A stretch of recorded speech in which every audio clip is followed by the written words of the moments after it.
Abby, played by Kaitlyn declares her desire to kill Joel when she first appears in the Season 2 opener of The Last of Us, though it's not entirely apparent why.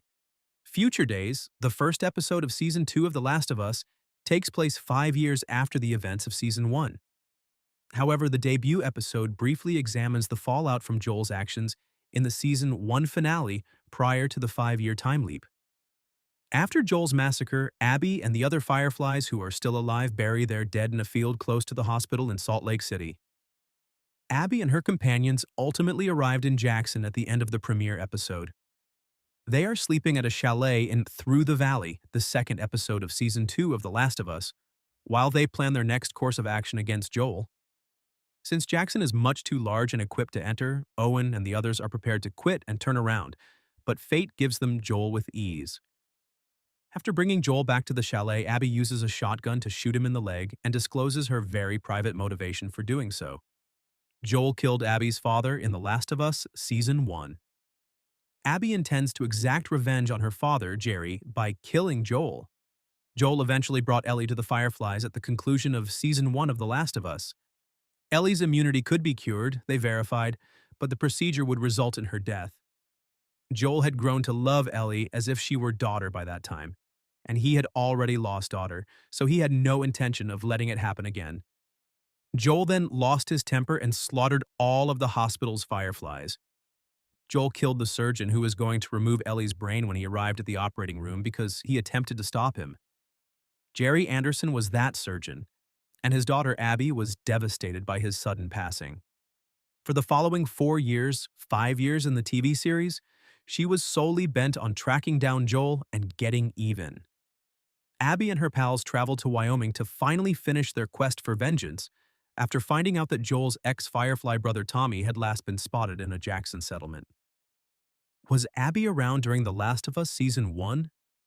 Although a background woman with a ponytail was speculated to be Abby, Abby didn't really show up on screen in Season 1 of The Last of Us, but she was present in the hospital. According to flashbacks in The Last of Us Part 2, Abby and Jerry were at a neighboring park assisting a zebra that had escaped from the same zoo as the giraffes Joel and Ellie saw when they arrived at St. Mary's Hospital. After assuring Jerry that the immune girl had been located and that her immunity appeared to be genuine, Owen came out to pick him up. After discussing the matter with Marlene, Jerry returned to the hospital and made the painful choice to end one life save millions. Abby was prepared and armed during Joel's carnage. But it was too late to save her father, according to another recurrent flashback in The Last of Us Part 2. Joel and Ellie were making their getaway when she came down the corridor to the operation room and discovered him dead. Trailers for Season 2 of The Last of Us suggest that this flashback will also appear in the television series. How Abby kills Joel in The Last of Us, Season 2, and how it compares to the game. Joel's death in the video game and his death in Season 2 of The Last of Us share many similarities. However, as usual, the TV series also adapts to a new medium by making some significant alterations.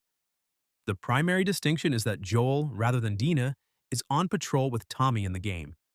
Apart from that, it proceeds essentially in the same way. Abby entices Joel to the chalet where she and her friends are residing after Joel saves her from a swarm of infected, and then she shocks him by shooting him in the leg with a shotgun. Joel is stoic and determined to accept his fate in both situations. He has been waiting for this moment and is aware that he has been living on borrowed time since the Firefly tragedy. He has a fierce one-liner to that effect in every rendition of the narrative. "Why don't you say whatever speech you got rehearsed and get this over with?" he asks Abby during the game. Joel yells, "Shut the fuck up and do it already," halfway through that speech in the TV episode. In the TV episode, Abby first takes a few swings at Joel's leg gunshot wound. However, in the game, the golf club strikes Joel's head first. Ellie shows up as Abby is torturing Joel in both versions, and she vows vengeance immediately after the last fatal blow. However, the television program succeeded in making his death much more graphic. Thankfully out of sight, Joel's head receives the fatal hit from Abby in the game. She rams one half of the broken putter into his neck in the TV show. Joel is unaware of Abby's identity in the game. He only knows that she is one of his many foes from the past. However, he discovers she is a Firefly in the TV show, and she waits to attack until he verifies that he was in Salt Lake City. Because Owen claims that they will be no better than Joel if they kill Tommy, Abby spares his life in the game. However, she only spares Dina's life in the TV series if Joel confesses to killing the Fireflies. Abby discloses on the television program that Joel, the unarmed surgeon he killed, was her father. This information isn't disclosed in the game until a flashback that occurs much later. In the game, Abby's companions knock Ellie out after Joel is slain. However, she is still conscious when they leave the chalet in the TV show, and she crawls over to Joel's body to lie with him and remove the club from his neck.